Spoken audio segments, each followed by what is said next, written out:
Fala galera, sejam bem-vindos a mais um episódio do Pumpcast. Dessa vez com um convidado de peso, como sempre, né? Um convidado de peso. Russelo, manda aí quem é O o... cara que ele tem mais de 10 anos no mercado e é fundador da Smart Pay. Seja bem-vindo, Rosselão. Antes de mais nada, como um costume nosso, esse aqui é um presente pra você. Que legal, cara. Que legal. Pô, super obrigado. Tem que abrir pra audiência ver agora, né? Se lascaram. Opa! Pá! Mas olha só, Ah! que show. Esse aqui tem bom uso pra Aí, alguns se amigos. quiser inclusive usar agora, Já ó, fica vai à ser pra vontade já já. pra manter. Pra manter gelado.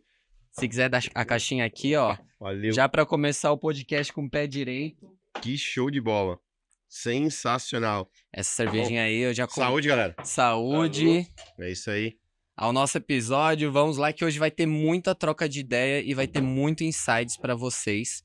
E também muita experiência do Rosselão que tá com a gente. Seja bem-vindo, Rosselo. Super obrigado, bom, é muito bom estar aqui, é legal a gente poder compartilhar e até mesmo para a audiência poder, às vezes, conhecer um pouquinho, né, que as pessoas geralmente só vê o cara que está fazendo coisas ali padrão de negócio do mercado, mas não vê que, às vezes, por trás do cara tem um monte de história, umas tristes, outras legais, outras engraçadas, mas é bastante coisa para chegar até aqui.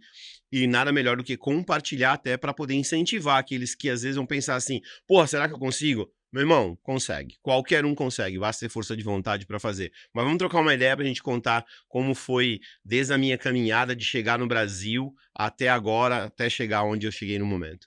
É isso aí, massa demais. Russelo, até pra gente começar já aí, galera, conhecer, quem é o Russelo? Bom, cara, eu não sou brasileiro, eu sou cearense. O Ceará é um país que tá ali em cima, ali, tá ligado? Na curva do Brasil. A gente tem bandeira própria, idioma próprio. A moeda corrente lá, a gente tem duas rapaduras e a castanha de caju, tá? Pra quem não conhece. Mas brincadeira à parte, eu nasci no Ceará, eu sou o caçula de 11 filhos. Sim, não tinha televisão, não tinha rádio, não tinha nada. Seu Valdir e Dona Neuza só faziam crianças, tá? Então eu sou o caçula de 11.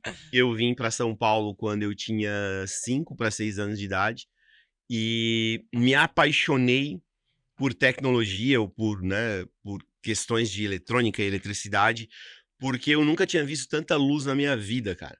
Eu me lembro disso chegando na rodoviária lá do centro, chegando na rodoviária do Tietê. Quando você entra em São Paulo, eu nunca tinha visto tanta lamparina pendurada em poste, né? Porque lá no Ceará a gente tem lamparina, não tem eletricidade lá, né? Então, aí você tinha. Eu me apaixonei por aquilo e eu fiquei curioso saber como é que os caras conseguiam gerar luz. Como é que podia existir luz diferente do que uma lamparina, que é o fogo? Então, nessa inocência. E aí apaixonei por isso e sempre fui estudar. Entrei. Cara, quando eu cheguei em São Paulo, a gente morava aqui em São Paulo, ali na favela, perto do Autódromo de Interlagos. Então, favela mesmo, tá? A gente morava ali perto de quase que debaixo da ponte mesmo, tá? Então era meu pai, meus irmãos, a minha mãe foi morar com minha tia, as minhas irmãs morando com outras tias. Então, meu pai trouxe a gangue inteira pra cá, mas nem todo mundo tinha condições. Então, a gente morava num barraco, praticamente debaixo da ponte aí do Autódromo de Interlagos. E aí, aos pouquinhos, eu fui entrando na escola, fui estudando. Entrei no Senai. Quando eu entrei no Senai para estudar eletrônica, e ali eu me vi e falei, eu nasci para isso. Eu nasci para fazer coisas diferentes na área de tecnologia. Caraca, você fez até Senai. Fiz Senai. Eu entrei no Senai, estudei, fiz eletrônica no Senai. Na época, a empresa que eu trabalhava era uma empresa chamada Circuitron. Ela tinha parceria com a Edisa e eu fiz o primeiro computador de bordo para carro do Brasil, que era no Cadete. Isso era super Pesadíssimo. novo. Super novo, e eu era estagiário, e na época a Circuitron queria ganhar essa concorrência, e deram na minha mão para fazer. Não esperando que ia dar resultado. Acabou dando resultado, né? Acabou fazendo. E dali eu comecei a trabalhar em vários segmentos, sempre na área de tecnologia. Fiz o colégio paralelo, que é lá em Santo Amaro. E aí, quando entrei na faculdade, eu fazia ciências da computação de manhã, comunicação social à noite, uma na Universidade de Ibirapuera, a outra na Anhembi Morumbi. E depois de um tempo, voltei para dar aula no colégio aonde eu tinha me formado. Caraca. Caraca. Então, imagina um moleque, era super novo, voltando para dar aula, né?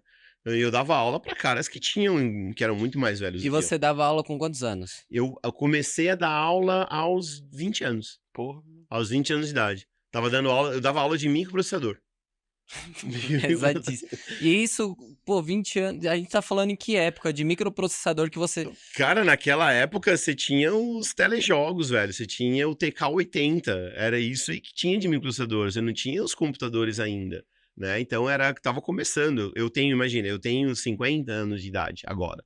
Né? Pô, e com 20 anos eu tava dando aula de microprocessador. Era talvez. Quem vai lembrar aí das antigas, talvez vai lembrar o que eu tô falando, né? A gente programava com um processador chamado Zilog Z80, que a Intel comprou e foi o primeiro processador, que era o computador XT, que depois veio surgir, que era usar um processador 8086, que veio da época aí da Zilog. Aí depois veio o 88, aí já começaram os PC um pouquinho mais evoluído, mas eu sempre nessa área, sempre atuando nessa área. E aí, quando eu tinha 23 anos, mais ou menos, eu recebi um convite de uma empresa para estudar em Israel. Eu não falava inglês e nem hebraico. E eu fui para Tel Aviv para estudar telecom. Porque eu tinha desenvolvido na época um protocolo de comunicação em cima ali do TCP/IP, que era uma das minhas especialidades, e a empresa no qual eu trabalhava não quis usar, porque o meu chefe falou naquela época que o que eu tinha feito era um sistema de mensagem com voz. Então era one way. Então eu falava, gravava, mandava. A outra pessoa falava, gravava, mandava. Aham. Porque naquela época você tinha o Yahoo, você tinha o ICQ, você tinha o Messenger. E a empresa que eu trabalhava, o meu chefe falou, computador é computador, telefone é telefone. Nunca eles vão se misturar. Eu Sempre era o vai ser maior diferente. salário da América Latina naquele momento. Era como Caraca. se eu ganhasse hoje, sei lá, o padrão de um bom desenvolvedor no mercado brasileiro, talvez seja na casa de, sei lá, vamos dizer que seja $6.000. Eu ganhava, sei lá, o equivalente a $10.000. Era o maior salário da América Latina. E eu falei pro cara, então, faz o seguinte, essa empresa não é pra mim. Peguei e fui embora. Fui Não embora. concordou e. Simplesmente fui embora. Fiquei, daí ficava instalando rede, passando cabo de rede, fazia isso, fazia instalação, fazia programas para as pessoas. Mas ganhando pouco. Eu troquei, sei lá, $10.000 para ganhar talvez R$2.000 por mês. Só porque, se você não consegue me ter aqui, aí uma pessoa falou: o que você acha de implementar a sua tecnologia numa empresa de comunicação que tem em Israel? Beleza? Mas eu não falo inglês nem hebraico, mas tudo bem. Bora. Cara e fui. coragem. Cara e coragem. E aí ali eu aprendi muito mais do que eu sabia. Aí eu fiquei num kibutz lá durante 8 meses com os caras mais cobras de criptografia que eu já conheci na vida. Aí realmente ali eu pude exercitar todo o conhecimento que eu tinha na área de tecnologia. E naquele momento ali eu fundei uma empresa chamada Otus, na área de telecom. Esse cara financiou tudo, absolutamente tudo, nunca vou me esquecer disso, financiou tudo. A gente começou a ter clientes, eu paguei de volta a grana pra ele, e um belo dia ele chegou pra mim e falou: agora daqui pra frente você vai sozinho, eu não quero nada de você. Assim, o cara... Que loucura. Que loucura, cara. Assim, parece que eu tava no lugar certo, no momento certo. E eu conheci esse cara no Love Story. Eu conheci o cara no Love Story. No Love Story. Na balada. E eu fui, sem falar inglês, nada, eu fui tentar ajudar o cara que era canadense, não sei o que, eu contei pra ele, ele entendia mal pra caramba português, e a gente se comunicou, cara. E deu certo, velho. Olha que o cara falou, tem uma oportunidade muito boa pra você, quer ir? Eu fui, cara. Podia ser que o cara fosse tirar... E você morou quantos anos em Israel? 8 meses. 8 meses. 8 meses. E viveu tudo isso. Em 8 meses eu aprendi a falar inglês bem. Aí comecei a desenvolver muito melhor o protocolo. Fundei minha empresa. E aí foram 72 países depois de Israel. Você já passou por 72 países. 72 países. Mais de 300 cidades no mundo. É quase um terço do mundo. Caraca. Sim, Quase um terço do mundo quase um mesmo. terço do mundo. Muito louco. Esse é o Rosselos. Vim lá de baixo, lá, super novinho, mas sempre apaixonado. Eu não me lembro em nenhum momento da minha vida de ter trabalhado menos de 15 horas por dia. Sempre a full. Sempre a full. Desde que eu cheguei, desde que eu comecei a trabalhar. Cara, com 12 anos, pra ter uma ideia, Com 12 anos eu vendia batata na feira. Acordava 5 da manhã com o meu tio, passava no Ceasa, comprava batata e ia pra feira. Saía da feira e ia pra escola. Com 12 anos de idade, cara. Quando eu entrei no Senai, eu fazia Senai durante a semana, fazia colégio à noite e de final de semana eu ia trabalhar na feira. Eu já engraxei sapato na Praça da Sé. Com 10 anos de idade eu engraxava sapato. Lá na Praça da Sé. Meu pai me levava, eu engraxava o sapato da galera ali e aí ganhava os meus trocos. Legal, e isso é legal porque tem a experiência que você tava ali, você depois foi na parte de tech, mas no início não foi fácil, né? Você já empreendeu desde pequeno. Desde pequeno empreendendo. Desde pequeno. Todo mundo engraxava o sapato de um jeito, eu fui lá, inventei uma pasta diferente, misturava com vaselina, com mais não sei o quê. Peguei as meia calças da minha irmã e desenvolvi uma técnica diferente de engraxar o sapato, ficava muito mais bonito, ficava muito mais brilhante. O cara é inventor mesmo. O cara é inovador desde pequeno. Desde pequeno, velho. Desde pequeno. Pô, meu tio na feira, ele sempre vendia um pacote de batata padrão. Eu falei, tio, por que você não faz assim? Vende meio quilo dessa e meio quilo da pequenininha. Porque aí na próxima vez, as batatas de aperitivo, já faz um pacotinho junto. Porque às vezes a pessoa não quer comprar tanto 1 quilo e quer também ter o aperitivo. Então vamos juntar, fazer meio um combinado e a gente vende. Porra, vendia pra caramba. Não é diferente da feira da gente. E eu saía gritando no meio da feira, buscava a mulher lá na outra banca pra comprar batata, levava pra ela a batata pra ela comprar. Então, sempre fui assim. E o meu tio adorava. Porque quando eu comecei, meus irmãos trabalharam com meu tio, e quando foi a minha vez, meio que coisa de família, quando foi a minha vez de trabalhar com meu tio, eu falava, meus irmãos, cara, eu vendo mais que vocês, cara. Era essa competição. Pega aí. Eu ganhei mais que vocês. E tinha mesmo responsabilidades, que nem na minha casa, eu era responsável pra comprar o gás de cozinha e pagar água. Era essa a minha responsabilidade. E isso com 10 anos. Com 10 anos. Com 10 anos. Aí você vê hoje em dia os moleques de 18 no maior mimimi da vida aí, porque, sei lá, o pai não deu dinheiro pra ele comprar um carro. Porra, magrão, vai trabalhar, vagabundo. Vai se virar, né, cara? Vai bater cabeça pouco na vida. Exato. Mas é isso, mas eu desde pequeno, desde muito pequeno, eu tenho essa veia de fazer o diferente. Caramba, Rossello, é muito legal entender sua história e ver onde você chegou até hoje, né? Pois é, cara. Tem muito mais pela frente. Tem muito mais pela frente, porque foi uma jornada aí transformadora, porque nós vivemos em uma bolha, né? Todo mundo vive numa bolha. E quando a gente tá... eu também já passei por N situações. Já vendi coberta na rua do metrô, por exemplo. Estação de trem, já vendi coberta. E quando a gente tá naquela bolha, se a gente não tem a força de vontade de querer conhecer mais, de deslumbrar o mundo, você não tem muito acesso, porque a sua comunicação, querendo ou não, fica limitada dentro daquele espaço. Exatamente. Você tem que pensar sempre assim. É possível. E pra minha cabeça, eu sempre penso no seguinte. Alguém fez, alguém teve a capacidade de fazer, então eu tenho também. Porque olha só, a minha composição química do corpo é igual a de todo mundo. É idêntica. O ser humano tem a mesma composição química, todos nós temos a base de carbono 14. Todos nós somos iguais, cara. Então não dá pra, mas aquele cara teve mais sorte. Não, ele simplesmente usou mais o conhecimento dele.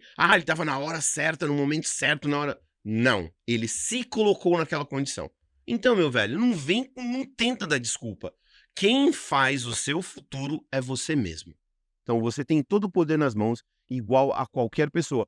Uns têm mais facilidades de executar isso, de exercer isso, outros têm menos. Eu tenho sorte. Eu talvez tenha mais afluído em mim essa veia. Mas se você falar pra mim, você vai jogar futebol. Eu sou péssimo no futebol. O Neymar é bem melhor que eu. Entendeu? Cada um tem a sua habilidade diferente. Cada um tem sua área. Exatamente. Massa demais. Não, foda pra caramba conhecer você como pessoa. E pra gente até entrar um pouco do assunto desse podcast, né, que vai ser essa parte de criptografia, criptomoeda, blockchain. Como que você saiu disso pra entrar no mundo da criptomoeda? Cara, é uma história muito, muito, muito legal, né? E não canso de contar ela. Eu tava na África do Sul, comecinho de 2013, e tinha um cliente que é muito chapa meu, muito amigo meu, a gente é brother até hoje. E tinha uma empresa, um call center, teve uma baita confusão com o governo da África do Sul, congelaram a conta dele. Então ele teve uma disputa gigantesca lá, não sei se foi impostos, não sei o que era, congelaram a conta. E aí ele não conseguia trabalhar, né? Por quê? Porque tinha a fatura da... A gente era o maior fornecedor dele, porque a gente fornecia telecomunicações pra esse cara, pra ele poder fazer ligações. E vinha aí, eu falei, não te preocupa, pode continuar, vai aí, vai resolver tua vida, a gente continua fornecendo. Pô, 6 meses depois de 180 mil dólares de conta, e a gente ainda segurando esse BO pra ele, um dia ele falou, Rossello, cara, eu não aguento mais, eu tenho vergonha de ir nos lugares e a gente encontrar, cara, porque eu tô te devendo 180 mil e não vejo luz no final do túnel pra te pagar, porque minha conta tá bloqueada, e tu sabe disso, porque a gente é o mesmo advogado e tal, não sei o quê. Eu falei, não te preocupa, vai, não tá fazendo falta, continua, vai aí, tamo junto, cara, a gente é amigo. Bronca. E aí ele falou, cara, eu tenho um negócio chamado Bitcoin, eu posso te dar os Bitcoins, então, com um pagamento. Aí eu, então, vale de quermesse não, né, brother? Ah, Ticket de coxinha, vale coxinha não, né, cara? Meu colega, me dá em vinho, pô, me dá em ouro, me dá em diamante, mas o PayPal 2.0, não. Isso aí eu não vou aceitar de jeito nenhum. E aí ele insistiu. E aí o Nick, que era o nosso gerente comercial, também já tava começando a fazer umas brincadeirinhas com Bitcoin. Aí ele queria a comissão dele, né, o desgraçado. Aí ele pegou e falou assim, ô Céu, aceita aí, mano, não sei o que, você me já paga minha comissão e tal. E aí, pô, e depois tu vende os Bitcoins. Falei, não, Nick, eu não vou aceitar essa merda. Aí insistiu. Aí esse meu amigo falou o seguinte pra mim, Céu, aceita os Bitcoins, paga lá a comissão do Nick, porque o Nick também tá mexendo no saco dele, né? E aí, quando eu resgatar a minha conta, tu me devolve os Bitcoins e eu pago 180 mil dólares. Bom, nesse caso a gente tem uma garantia, então tá, é uma garantia é uma garantia que de não vale negócio. nada pra mim, né? O ticket de quermesse, então tá, quanto de quermesse vai me dar? Ticket de quermesse é foda. Aí ele foi lá e me deu 1.105 tickets de quermesse. Aí. 1.105 Bitcoins. Foi o quanto ele me deu. E aí, cara, guardamos e tal, ele explicou da segurança. Eu falei, não precisa se preocupar, eu entendo de segurança e tal. Guardamos, tá, beleza. Aí tava em novembro, tava lá em Hong Kong, para uma reunião com um banco de Hong Kong, e esse banco, a gente conversando, o cara falou, meu, pô, esse negócio de Bitcoin tu devia olhar, viu? É algo pro futuro. Tá, desencanei. Aí minha secretária me ligou, falou, viu, tem uma empresa em Tóquio que pode comprar aquelas moedinhas lá, aquelas moedas mágicas. Nossa, o seu ticket de quermesse. Tá, vamos tentar uma reunião com esses caras então, pra ver como é que funciona, né? Porque aí eu já vendo ali, já pego o dinheiro, deposito aqui em Hong Kong mesmo e tchau. Aí, tá bom. Aí consegui uma reunião com o sócio do Mark Kepler, que era da Mt. Gox. E a gente saiu, tava jantando. E aí o inglês era ruim, a gente tava com uma comunicação muito boa. Eu falei pra ele, viu, eu tenho aqui os bitcoins que eu recebi, contei pra ele a história. E vale 180 mil, não sei o que e tal. Era o valor da dívida do cara. Ele falou, eu pago 1.100 e alguma coisa. Mas que francês, filha da puta. O negócio vale 180 mil, ele quer me pagar 1.100? Tá achando que eu sou idiota, né? Eu falei, não, por 1.100 não vou vender, de jeito nenhum. Aí Tô ele, rasgando, né? não. Era uma garantia, não é? Cara, não Não, preciso, não desespero. não tô desesperado por esse dinheiro. Aí ele, não, 1.100 per Bitcoin. Eu, para tudo, então. Como é que é? Aí eu fiz a conta rapidinho ali. Tu tá dizendo que eu tenho mais de $1 milhão, então? Aí ele, eu vou comprar mais, então. E comprei mais 12 Bitcoins dele. Porque naquele momento, o que eu pensei? Se o negócio que valia 180 mil lá em março, agora tá valendo mais de 1.200.000, eu tenho que entrar nisso amanhã. Porque a valorização foi gigantesca. Eu falei, de novo, a oportunidade aqui batendo na minha porta. Vou abraçar. Aí, pô, me fala mais, como é que isso aqui funciona e tal. Aí eu comecei a pesquisar, né?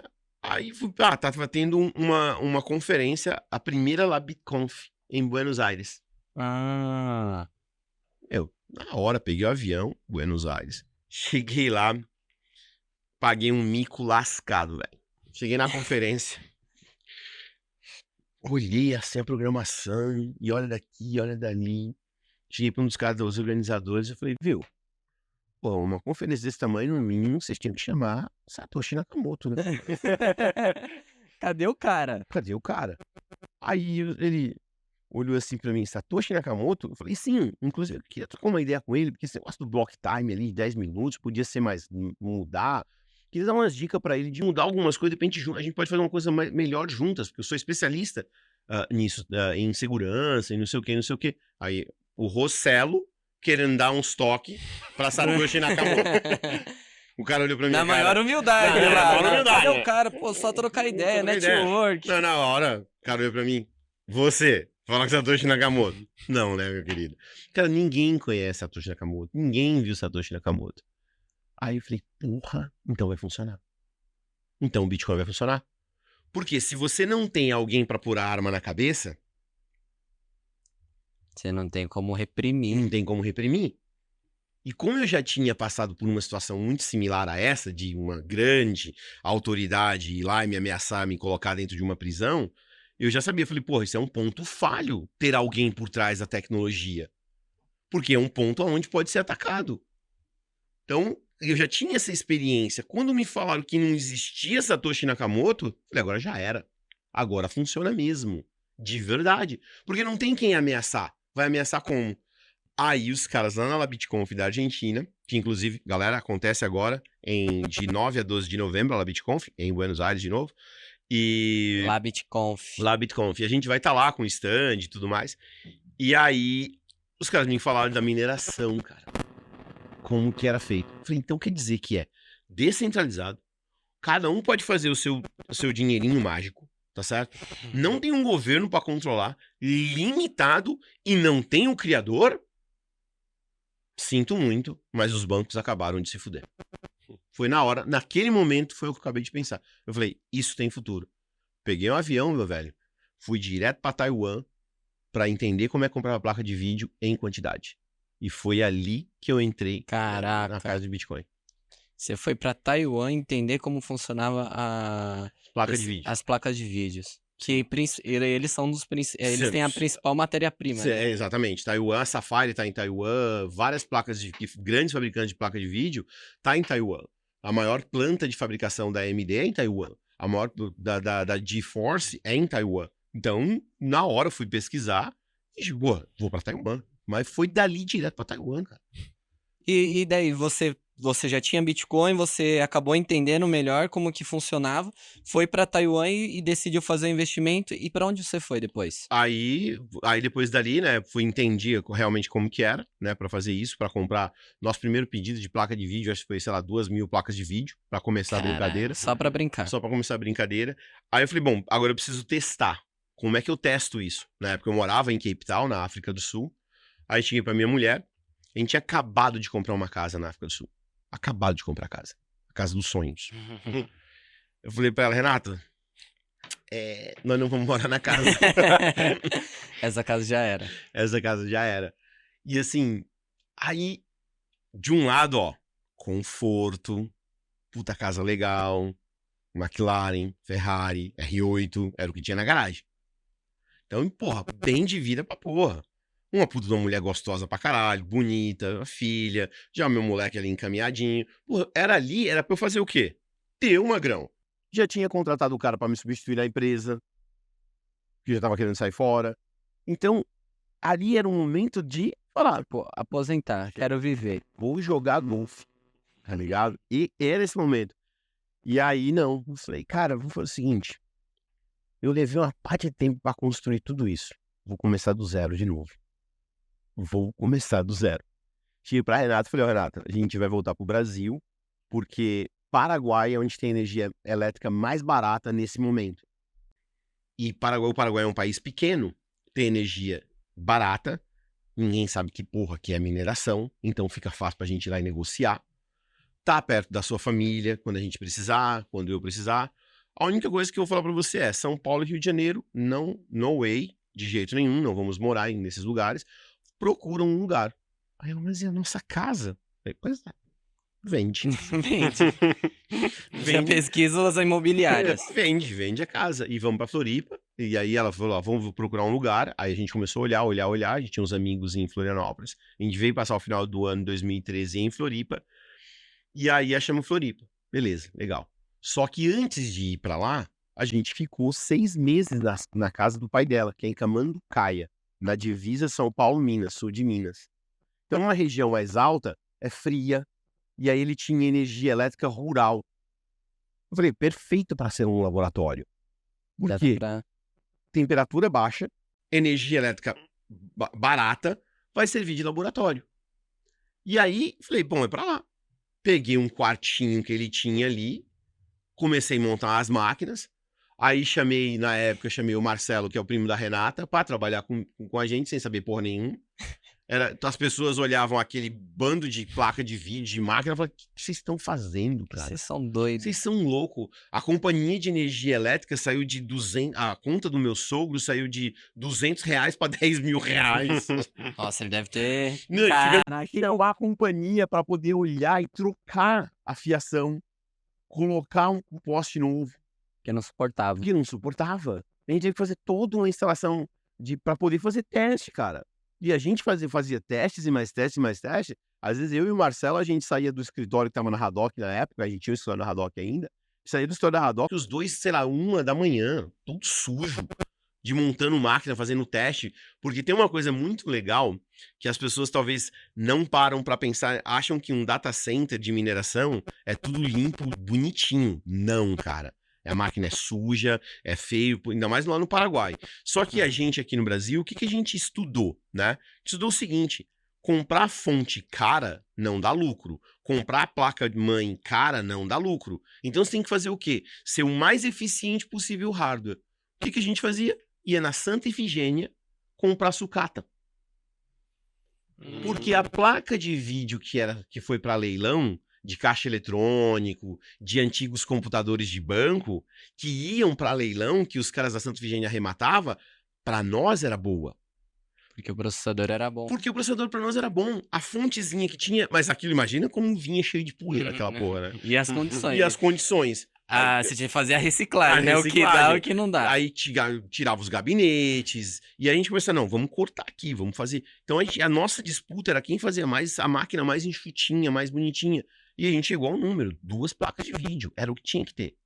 Então a gente estudou, porra, não, então vamos pegar a fonte para alimentar uma placa de vídeo e a motherboard, e a gente compra uma outra fonte para alimentar a outra placa de vídeo. Então cada máquina eram 2. A gente tirava do gabinete e montava, a gente fez uma espécie de base para montar a máquina com cano de PVC, brother. Puta. Por quê? Cano de PVC é feito em toneladas. Barato. Baixo. Então a gente era isso. Era quantos em São Paulo chama de enforca-gato, né? Ou quantos tie-ups naquele negocinho de nylon. Quantos que vai ser? Não, 4 por máquina no máximo para poder organizar os fios. Até nisso a gente fazia conta. Quantidade de parafuso. Pra não encarecer. Para não encarecer. E era nisso, ia estudando. Até que aí ele falou, bom, agora a gente já sabe o que fazer, bora pro Paraguai. Aí a gente foi pra cidade. Você fez o laboratório, viu que dava certo e foi pro Paraguai. E como que foi essa chegada no Paraguai? Cara, foi assim, chegou 2 caras no Paraguai sem ter a menor noção do que era o Paraguai. Eu e o Marcelo, a gente foi pra lá. A gente chegou lá, fomos pro um hotel que tinha na cidade lá, o Hotel Central. Que era ruim demais o hotel, cara, era ruim demais. Então, assim, você fechava a porta, parecia filme de terror. Nossa, incrível, sabe? E, cara, barata na cama. Pelo menos a gente não dormia sozinho, tá ligado? A gente dormia comprando casas baratinhas e tal. Tinha companhia. Companhia e tal. E aí a gente começou a procurar galpão, né? Porque precisava de galpão para colocar as máquinas. Pô, e procuramos, aí começamos com o primeiro, a gente foi pro centro, não sei o que, de Taiwan, que era do governo de Taiwan. Aí um belo dia, a gente descobriu que tava dando maior BO lá. O cara que arrumava, o cara que era o gestor desse parque de Taiwan, Parque Industrial de Taiwan. PTY, era PTI, isso mesmo, Parque Industrial de Taiwan. E aí a gente descobriu que esse cara tinha alugado o galpão pra gente e a gente tava pagando aluguel pra ele e ele não tava repassando pro governo de Taiwan. O cara tava desviando dinheiro. E, começou a dar uma confusão fodida lá dentro e começaram a máfia de Taiwan discutir, e o bicho com o pau começou a quebrar. Aí, um dia, o Marcelo pegou e falou, a gente tem que sair fora daqui, velho. Tem que sair, vamos começar a mudar de lugar, procurar lugar. E aí parece que veio um sinal pra gente pra sair de lá. Um belo dia, eu tava em Florianópolis, e aí tinha acabado de chegar em Floripa, né? E aí o Marcelo pega, me liga, falou, Marcelo, tem que voltar pra cá, cara. Eu falei, no mínimo já deu B.O. com o negócio do galpão, né? No mínimo deu merda. Porra, Marcelo, acabei de chegar, desenrola aí, cara. Eu falei, não, Marcelo, tu vai ter que vir, velho. Eu falei, pô, mas acabei de chegar no Brasil, mano, eu não vou voltar. Se vira. Ele falou, tá, vou te mostrar o porquê você tem que vir. Aí o Marcelo pega e manda uma filmagem da rede elétrica pegando fogo. Não aguentou a quantidade de máquinas que a gente tinha. Isso a gente tá falando de quantas máquinas? Ah, tinha mais de 2.000 máquinas já, cara. A full. A full. E aí, meu velho, quando ele viu aquilo, eu falei, puta, velho, a gente tem que sair daí correndo, né? Aí, pô, trocaram a rede, mas não trocaram a subestação, aí derrubou a subestação também. Aí ficou Hernandário sem energia elétrica. Meu Deus. Mas tudo bem. Você Aí, foi um dos primeiros, né? Porque Pode até ser. hoje tem esse problema sim, no até Paraguai. hoje tem. Porque agora proliferou Sim. de mineradores e a população reclama. Aí você tá lá, pô, Pum. a energia cai. Cai. Depois de um tempo ela volta. Aí a gente pegou, começou a procurar porque a gente tinha que expandir, né? De pôr mais máquinas e expandir cada vez mais. E a gente foi realmente fazendo as coisas para expandir. Aí a gente conversou com a Andi, a gente conversou com a Fiscalia, a gente fez tudo certinho, né? Então as pessoas respeitavam a gente porque a gente fez a coisa certa, a gente não roubava energia. Então, ó, vamos consumir tanto de energia, beleza.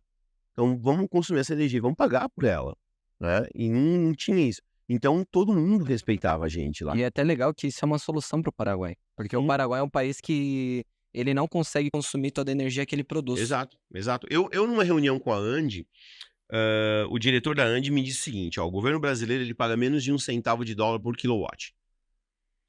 Então é menos de $0,01 por quilowatt. Eu não sei como é que a energia chega a custar aqui $0,20 por quilowatt, entendeu? Então talvez porque os cabos são de ouro, sei lá que porra que é. Mas aí o que ele me falou era isso, que o governo brasileiro consumia demais. Só que na época, no Paraguai, cara, tem muito aquela história, quanto você vai pagar? Até hoje, mesmo, se você tomar uma multa, se você oferecer 10% do valor da multa, você passa A famosa coima, né? Exatamente. A famosa coima. A famosa coima lá é padrão. E a gente não embarca nessa, né? Então, eu falei, olha, eu não vou pagar pra ninguém pra fazer a coisa acontecer. Aí eu disse pro cara da Andi, falei, mas ó, eu, se fosse vocês, olhava sério pra questão da mineração. Porque pode ser uma possibilidade pro Paraguai realmente ir pra frente. E na mineração, a gente minerava pra caramba. E aí começaram a surgir os ASICs. Então a gente foi uma das primeiras a comprar ASICs da Bitmain-Tech, da Spundless Tech. E da Spundless, que era uma outra fábrica, que os caras eram de Israel. A máquina deles era a melhor de todas as máquinas. Melhor, disparado. Disparado. A Spundless Tech era muito superior a qualquer uma ou outra. Mas qual era o problema? Era boa demais, era bonita demais. Logo, torna-se cara. E aí, não se paga. Com a Bitmain-Tech colocando escravos na China para montar, para trabalhar, com um processador que ia queimar daqui 2 anos, mas o que importa? Porque daqui 2 anos tinha um processador melhor que aquele. Entendeu? Então a Spundless não entendeu isso. Mas a máquina da Spundless Tech é um negócio monstruoso de bom. Barulhento e quente. Uma mineradora é barulhenta e quente. Hoje uma mineradora, se você desligasse todo o sistema de resfriamento, eu falaria que lá dentro ia gerar uma temperatura de mais ou menos uns 90 graus. Quando você coloca o sistema de resfriamento, você baixa para uma casa de 50 graus. Ainda bem quente. Aí, ou seja, mas aí você começa a olhar assim, as pessoas, porque o Paraguai é quente no verão, tá? O Paraguai é 45 graus. As pessoas preferiam ficar 45 graus lá fora do que dentro da mineradora. O pessoal, sério, vou tomar um ar lá fora, cara, mas lá fora tá 45, né? Mas era assim, então, isso realmente nos colocou ali na ponta da mineração. E durante esse processo da mineração, o que me veio na cabeça foi, tá, eu tô minerando, e faz o que com o Bitcoin, né? É isso que eu ia te perguntar. Faz o que com o Bitcoin? Isso a gente tá falando em quando? 2015. 2015. 2015, quanto tava? Você lembra a média do preço do Bitcoin naquela época? 400 e poucos dólares. É tomar um risco, né? Porque quando a gente fala de você ter 2.000 máquinas e você tá fazendo toda a estrutura, você tá brigando por aquilo, e aí que eu ia te perguntar, o que você fez com esses Bitcoins? Cara, a parte dos Bitcoins, né, eu fiz depois, recentemente, eu acabei usando um recurso de Taproot, eu explico daqui a pouco como que é, e de Time Lock. Parte dos Bitcoins a gente investiu em mineração, para poder gerar mais e reinvestir. Reinvestia. E aí ia reinvestindo, mas eu sempre guardei uma boa quantidade de bitcoins. E aí eu falei, bom, mas a gente precisa dar uma usabilidade para isso. E na época, a Foxbit estava começando no mercado, no Brasil. E eu cheguei, eu me aproximei dos caras, porque eu queria vir, eu conversava com pessoas no Brasil, era meia dúzia de gato pingado só, né? Então, por mais que eu conversasse com o Eric Voltz, eu conversava com o Roger Ver, com o Sérgio Lerner, sempre que lá atrás, esses caras, você tomava cerveja com eles, Era porque super acessível. era super acessível. Hoje o Roger Ver não vai te receber de jeito nenhum, né? Então o Eric Voltz é a mesma coisa. Muitos desses caras, Charles Schwinn, esses caras hoje são inacessíveis. Talvez o único cara acessível dessa época sou eu. O mais acessível de todos. E tô ali na boa, por quê? Porque eu acho que eu sou assim, entendeu? Só que nessa época, a gente conversava com todos esses caras.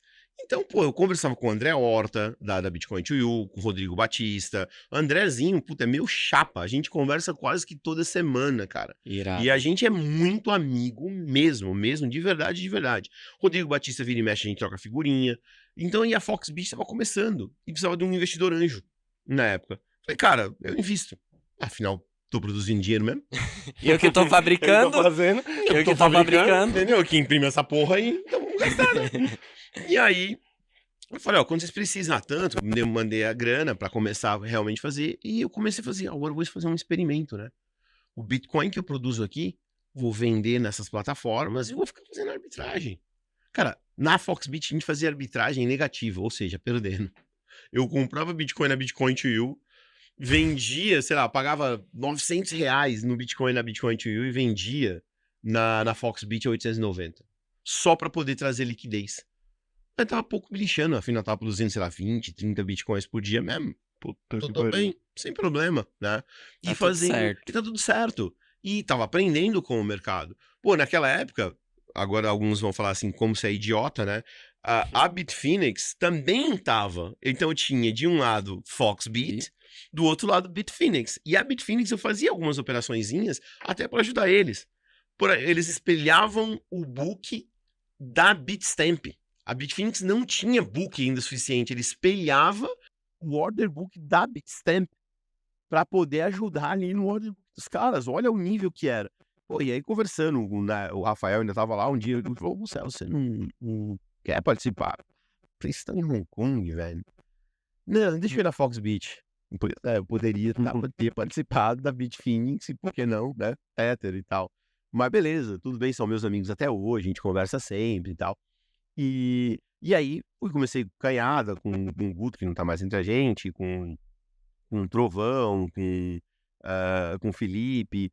E era Felipe, Trovão, Marcos Henrique, Canhada e o Rodrigo e eu. Era isso aí. Era o time. Era o time. E, cara, eu falava, Canhada, cara, eu tô colocando uma ordem, compra de mim pra gente montar o order book, sabe? E era fazendo operação Lá atrás mesmo, você tá falando de... Cara, isso era... Pô, vamos negociar aqui pra dar um movimento. Dar um movimento. Não tinha robô, brother. Não tinha robô. Não era a guerra da Skynet naquela época. Era um ligar pro outro, João, coloca uma ordem. E aí o João comprava, falou, João, bota a ordem de novo aí, que agora vamos volta. Vamos fazer essa troca. Vamos fazer essa troca. Era assim, cara. Era assim. E outra, não era um mercado regulado, então a informação como é. Imagina você na Bolsa de Valores falar isso. Viu, tem umas ações da Petrobras minha, entra lá e compra. Cara, você dá cadeia, velho. Dá cadeia. Não tem conversa. Né? Então, no mundo regulado, isso é terrível, mas no mundo de blockchain, tudo pode. Né? Até hoje pode. Enquanto tiver uma regulação. Até hoje, pra fazer essa brincadeira, tem que ter um... Tem que ter um caminhão e outras variáveis. Outras variáveis. E o dia de hoje é um da Skynet, né, velho? Então é robô contra robô. Esquece os seres humanos nos order books. E ali, cara, eu comecei a aprender realmente de como é o mercado, de fazer trade, de começar a mandar ver, de realmente de usar a criptomoeda no dia a dia fazendo trade. Né? Então era isso. E ao mesmo tempo, aí a gente já tá em mais ou menos ali 2016, 2017, tudo quanto era jornal, revista do Brasil, meu velho, era o Rossello que tava estampado. Eu lembro um domingo, saiu na capa do Estadão, assim, uma foto minha, Muita gente até usa brincando, então eu estampado na foto assim e tal, e aí dizendo, o Renato Jaquitas que fez a matéria, que foi até lá o Paraguai pra fazer a matéria, fez uma puta matéria explicando, né, das dificuldades, puta de uma matéria, assim, sensacional a matéria que ele fez. Mas aí veio o preço, né, disso. Aí aquilo que eu falei, aquelas coisas boas, né, pô, legal, tava em tudo quanto é lugar, super famoso, as pessoas me paravam no aeroporto pra tirar foto, os piramideiros adoravam tirar foto comigo, e eu não fazia, não tinha filtro. Às vezes alguma pirâmide me chamava para a palestra, eu ia. Eu não queria saber do negócio do cara. O que eu tava indo lá? Pra falar de Bitcoin. E eu sempre falava, galera, ó, vocês podem ter a mineradora de vocês podem minerar. Agora, vocês querem ficar aí com esses caras aí? Beleza, vocês estão dando dinheiro pra eles. Não tem nada a ver. Entendeu? Então, por que vocês mesmos não mineram? E os caras me chamavam mesmo assim. Mas por quê? Porque eu era uma fonte de conhecimento muito grande. E eu ia em tudo. Se me chamasse pra comer torresmo com pelo em cachaça, eu ia, velho. Nós vamos falar de criptomoeda? Então bora. Então, tava em tudo quanto é lugar falando. E aí, quando foi em 2017, sequestraram a minha esposa, em Floripa. E pediram resgate em Bitcoin. Caraca. E os caras sabiam tudo. Sabiam absolutamente tudo da gente. Eles tinham alugado a casa na frente da casa. Estudado. Estudaram a gente durante 9 meses. Mas por quê? Porque eu tava em tudo quanto é lugar. Em evidência. Em evidência. Falando, não, eu recebi 1.000 e poucos bitcoins. Fiz conta, brother. Cara, se ele recebeu 1.000 e poucos bitcoins, ele minerou isso e aquilo. E aí ele já começa a imaginar mais coisas. Começa a imaginar mais coisas. E aí começa a ter uma outra coisa que muita gente, que a gente vai falar na sequência também, que muita gente não... depois você começa a pensar, esses caras eu garanto pra vocês que ele negociou os sequestradores, que alguém dos sequestradores negociou a criptomoeda comigo. Certeza absoluta que ele negociou pra saber o quanto eu tinha na minha hot wallet. Porque quando você compra Bitcoin comigo e eu te mando o Bitcoin, tu vai saber o quanto eu tenho. Tu vai fazer todo um track Você tem back. o endereço. Você vai fazer todo um track record e um track back de onde eu tava, pra quais corretores eu tô fazendo. Não é difícil fazer isso. Tanto é que esse é o diferencial, né? O livro aberto. É um livro Auditoria. aberto. Ele literalmente pode fazer auditoria na sua Ele fez uma carteira. auditoria na minha carteira. Aí ele falou, eu já sei de onde saiu os 1.105 bitcoins, então, que o Rossello recebeu. Mas nesse nível. E tenho certeza que foi dali. Porque os caras tinham muita informação. Muita informação. E aí, na época do sequestro da Renata, cara, foi um negócio, assim, foda. Porque eu tive que explicar pro sequestrador que tava negociando comigo, que não tinha o volume que ele queria. Eu tive que explicar para antissequestro de Florianópolis o que era criptomoeda, para antissequestro daqui de São Paulo e para a Secretaria de Segurança Pública. Porque ninguém sabia que porra que estava acontecendo. Ninguém conseguia entender. Um sequestro fora do normal. Fora do normal. Não tá pedindo dinheiro, não tá pedindo real, tá pedindo Bitcoin. O que é isso, velho? A polícia, isso? dá pra ele, velho. Ele não vale nada. Pois é, aí eu lembro que o delegado perguntou, falou assim, Marcelo, mas quanto que dá isso, velho? Dá 115 milhões de reais. Aí ele falou, pô, o cara tá louco. Eu falei, exato. Exatamente. Né? E chegou um momento que a Renata, que os caras tinham tanta informação, que a Renata começou a acreditar que realmente tinha aquela quantidade de bitcoins que eles falaram que eu tinha. Ela falou assim, eu vou fazer um acordo com os caras, viu? Vamos junto aqui fazer o Rossello pagar os 115, nós divide. Porque a Renata começou a acreditar. Ela falou assim, filha da puta, tem tudo isso e não me falou. Mas pô, Vamos ver uma jogada aí. Pô, você tá sabendo de coisa que eu não sei. Ela não sabia, né? Ela falou assim, teve uma hora que... Ela falou pra mim, Rossello, teve uma hora que eu comecei a acreditar que você tinha aquele monte de dinheiro mesmo. Porque eles eram muito enfáticos no negócio. Eles já foram determinados. Foram determinados. Ele sabia da McLaren, sabia da Ferrari. Os caras sabiam de tudo, cara. De tudo. Era impressionante. Eu até tentei enfiar minha sogra no meio, mas os caras não quiseram. Uma essa troca, não, né? essa Eu não. falei, eu dou 120 e a sogra. Tá afim? Não, mas não quiser, tadinha da minha sogra. Mas, e ali, realmente, eu comecei a ver, né, as fragilidades que tem, cara.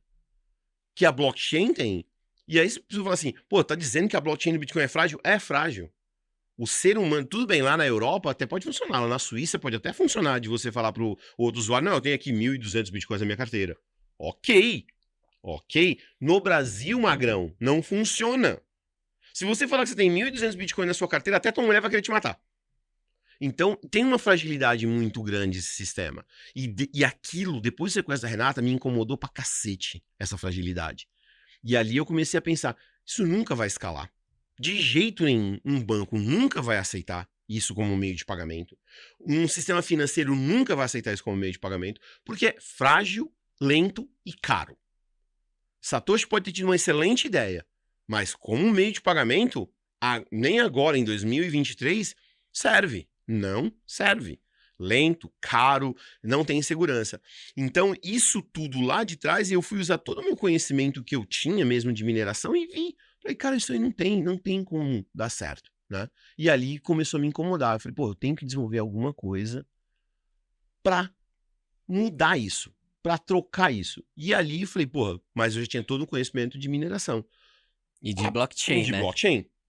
E aí veio também outras ofertas de trabalho. Outras empresas queriam abrir mineradora para eu dar consultoria. O governo da Angola me chamou para dar consultoria. O governo do Butão. Então, alguns governos começaram a me chamar para dar consultoria.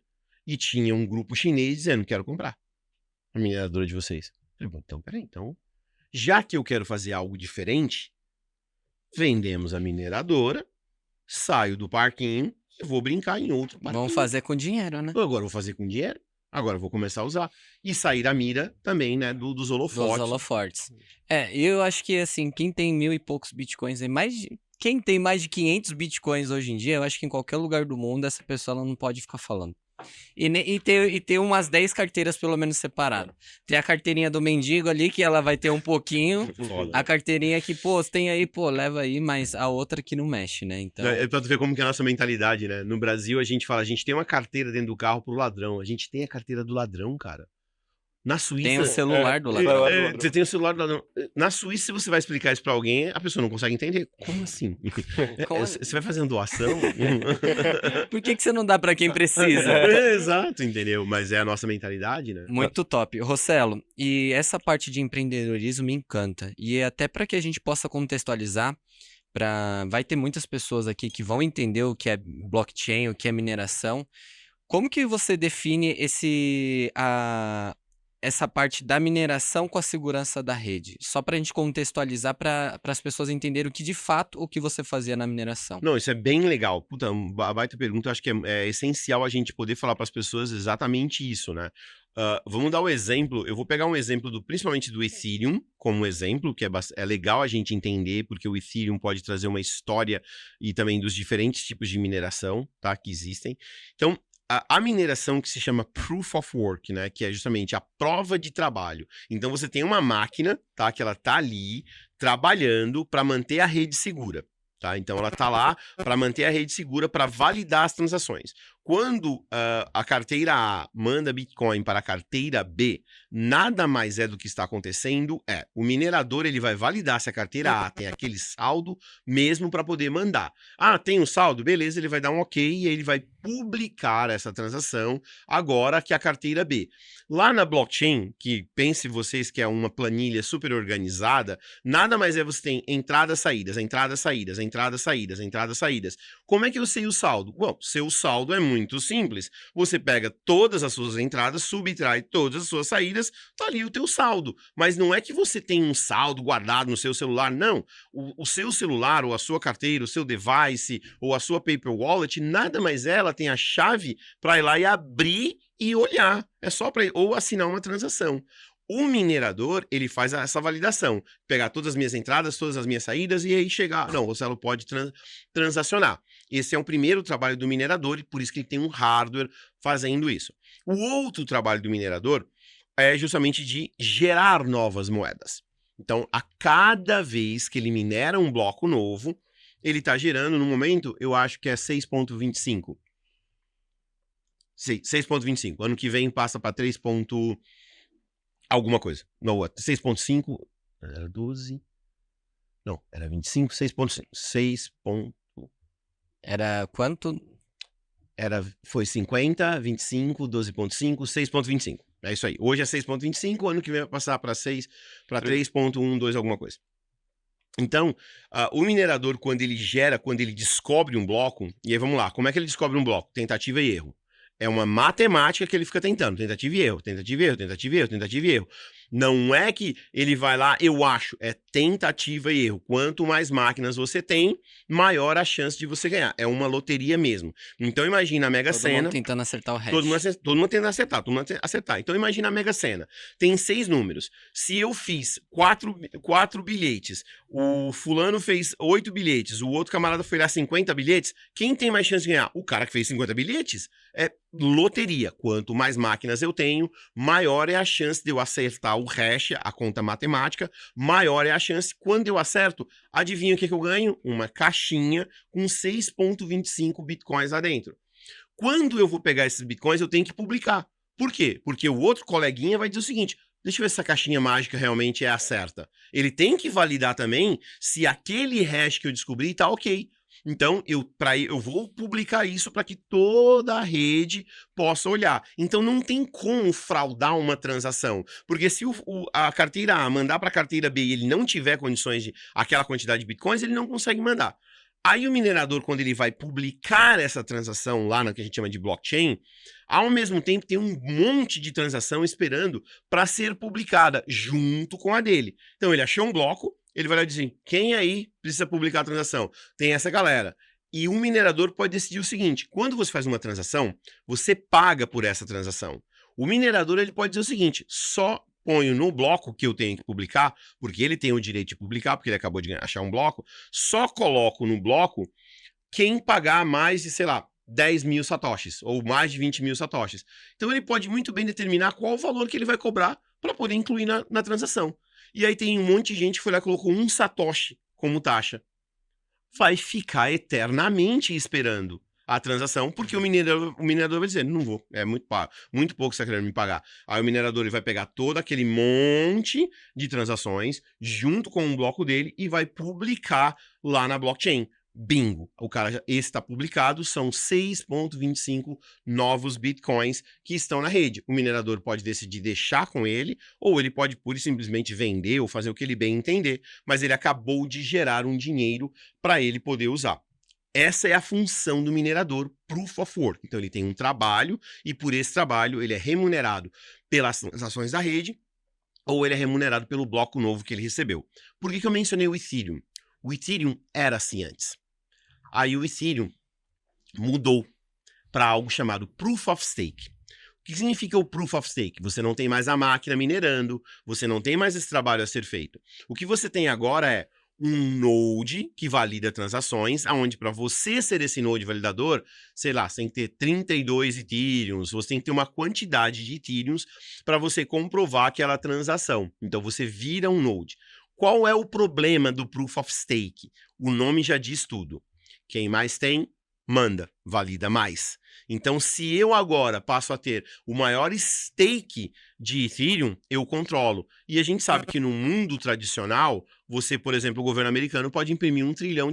Se ele quisesse, poderia comprar Ethereum na surdina, caladinho e passar a controlar a rede Ethereum, porque ele é o cara que mais teria Ethereum. Então, você consegue, numa prova de Proof of Stake, quem tem mais stake acaba controlando a rede. O Ethereum já foi Proof of Work, mas agora ele é Proof of Stake. Então, esse trabalho de ser um nó validador ou de ter as moedas em stake, para algumas pessoas na área de criptomoeda, né, não gosta de Proof of Stake porque diz que pode ser manipulado por grandes bancos, por grandes instituições. Acaba sendo a centralizadora dos grandes. A Você centralizadora. incentiva a centralizar também. Incentiva a centralizar também, porque, opa, vou comprar. Diferente do Bitcoin, tudo bem, tu pode comprar, mas tem alguém gerando Bitcoin novo. E se aquela pessoa decidir vender aquele Bitcoin novo a um preço abaixo do mercado, ela gerou ele. Ela veio, não vou dizer que veio de graça, mas ela gerou ele. Então, a corrida da mineração, porque o preço do Bitcoin começou a subir, antigamente qualquer pessoa minerava Bitcoin com um computador simples. Virou industrial, não foi mais a placa de vídeo. Agora tinha que ser um computador específico.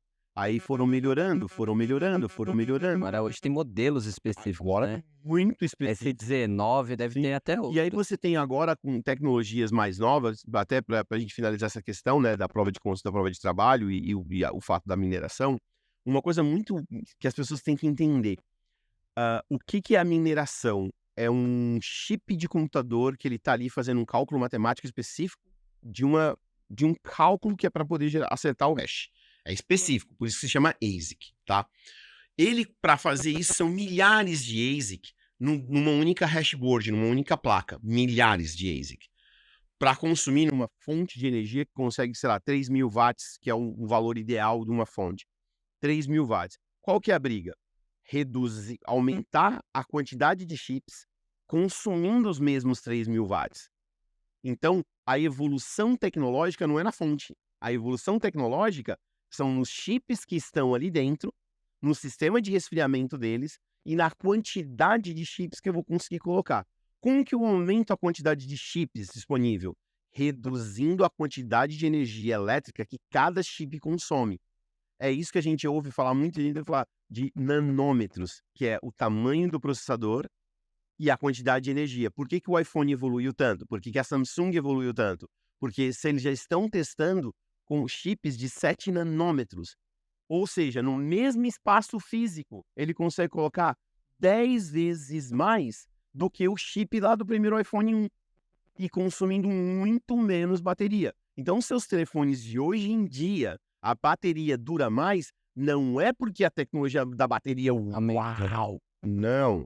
É porque o consumo de energia do chip vem melhorando e reduzindo cada vez mais. Já estão dizendo que quando chegar na casa de 3 nanômetros, a gente vai ter celulares com capacidade de grandes, gigantescos computadores.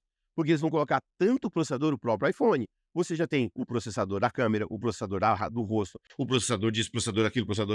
Qual que era o primeiro? Um único processador gigante, consumindo energia pra caramba, que a bateria acabava em 2 horas. Fazia só funcionar. O papel dele era fazer funcionar. Só era fazer funcionar. Hoje em dia, não. Por isso que evoluíram tanto. Então, na mineração, a mineração ela vem evoluindo por conta da evolução. E, pasmem, quem força essa evolução são justamente Apple e Samsung.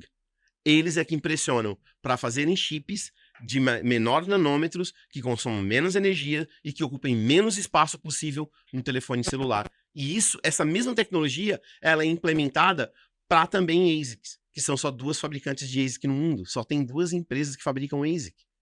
Então é uma competindo com a outra. Quem vai fazer o chip menor? E usa a mesma tecnologia que a Samsung e que a Apple utiliza. Cara, isso ninguém sabe, né? Ninguém fala dessas coisas. Cara, Muita falar com o informação. Rossello da Vai, Blade na cabeça, ele...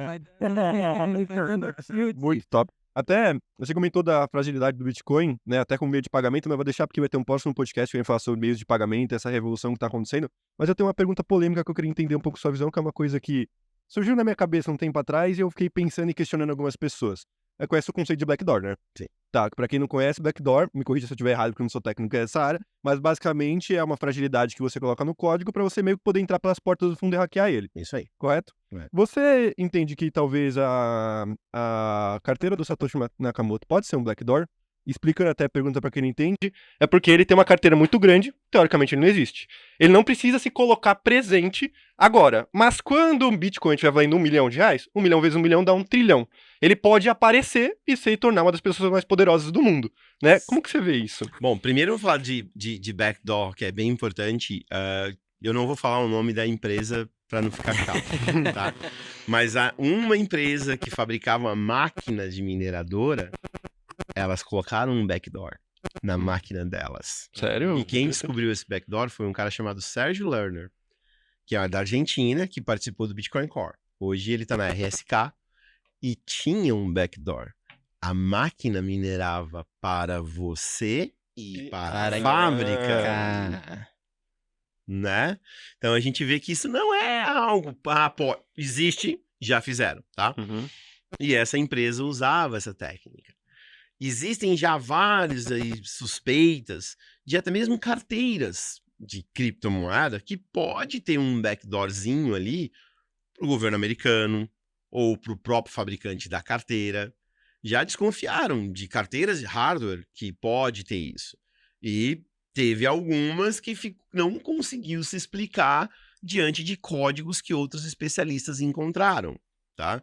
A Bitfury, que é uma grande fabricante de máquinas também e que tem pools de mineração, teve um determinado tempo atrás que ela fez um acordo com o governo americano, com a NSA, para desenvolver placas de hashboard voltadas para ajudar a NSA a entender sobre mineração e blockchain. Será que foi só para isso mesmo? Né?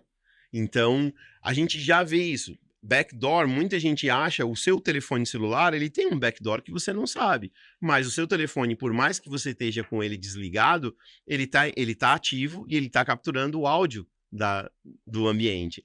E pode testar. Desliga o teu telefone, fica falando o dia inteiro perto do teu telefone sobre fralda de criança, sobre fralda.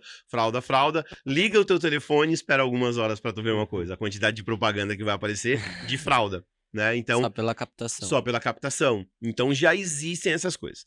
Do Satoshi tem uma curiosidade que talvez a audiência não saiba. Até hoje tem pessoas que mandam pequenas partes de Bitcoin. A menor parte do Bitcoin é chamado Satoshi. Então as pessoas mandam Satoshi. Que é os centavos do Bitcoin, né? O centavo você pega 0,7 números zeros e o número 1. Então a oitava casa decimal, um Satoshi é a menor parte do Bitcoin. Aí vai dizer assim, e se um dia o Bitcoin chegar, por exemplo, um Satoshi chegar a 1 centavo? Significa que um Bitcoin vale 1 milhão. Então, você vai torcer para que um Satoshi venha a valer 1 centavo de real ou 1 centavo de dólar. Então, se você eu torço para que um dia chegue a 1 centavo, talvez na Argentina já seja, né? Na Argentina acho que tem alguns mil já. Pode ser alguns mil já. Entendeu? Acho que na Argentina já é. Mas você vai torcer para que que um Satoshi seja equivalente a 1 centavo de real, por exemplo. Você sabe que um Bitcoin vai valer 1 milhão. Então, isso é uma coisa bem interessante de você saber. Tá, mas peraí, Rosselli, e quando chegar nisso? Pô, não vai precisar de mais casas decimais? Com um simples fork, você duplica para 16 casas decimais. E já existe até algumas pessoas que dizem o seguinte, pô, então essa nova casa decimal menor deveria se chamar Finney, em homenagem a Ralph Finney. Então seria a 16ª casa, o número 1 ali seria chamado de Finney. Então já existem teorias para isso. Legal. E aí, falando dessa questão de backdoor, ainda a gente tem que muitas pessoas mandam satoshis para o wallet. Uma das wallets, o Satoshi tem 2 wallets e mais algumas outras que ele usou de teste até com Ralph Finney, né? Então ele tem uma com 500 mil bitcoins e a outra com 500 mil bitcoins, aproximadamente. Só que as pessoas continuam mandando. E se você for na blockchain e olhar, alguém acabou de mandar, sei lá, 20 satoshis. E vocês não vão acreditar o motivo que pessoas mandam. E algumas pessoas dizem o quê? Que acham que em algum determinado momento, em algum bloco, existe um backdoor que todo mundo que mandou Bitcoin para aquela carteira vai receber um percentual do quanto tem naquela carteira de volta de Satoshi Nakamoto. Existe essa teoria. Muita gente manda acreditando nessa teoria. Caraca. De que há realmente isso. E a outra coisa que muita gente acha também, que em algum momento, realmente Satoshi Nakamoto vai voltar, né, e acessar as carteiras quando estiver valendo trilhões e não sei o quê, e com esse poderio de fogo todo, vai poder desafiar governos. Sim. Vai poder desafiar sistemas. Então tem são muitas teorias que são colocadas, mas uma delas é de que as carteiras de Satoshi, de alguma maneira, em algum momento, talvez em 2140, quando vai ser minerado o último Bitcoin, existe a teoria também do último Bitcoin que foi minerado, que vai, fazer tudo isso acontecer, né? Então são várias teorias que existem circulando isso, de que existe um código secreto que só Satoshi Nakamoto tem, que em algum momento da história esse código vai ser executado. Bom, se for em 2140 eu não vou estar aqui para ver, né? Ninguém acha que vai, né?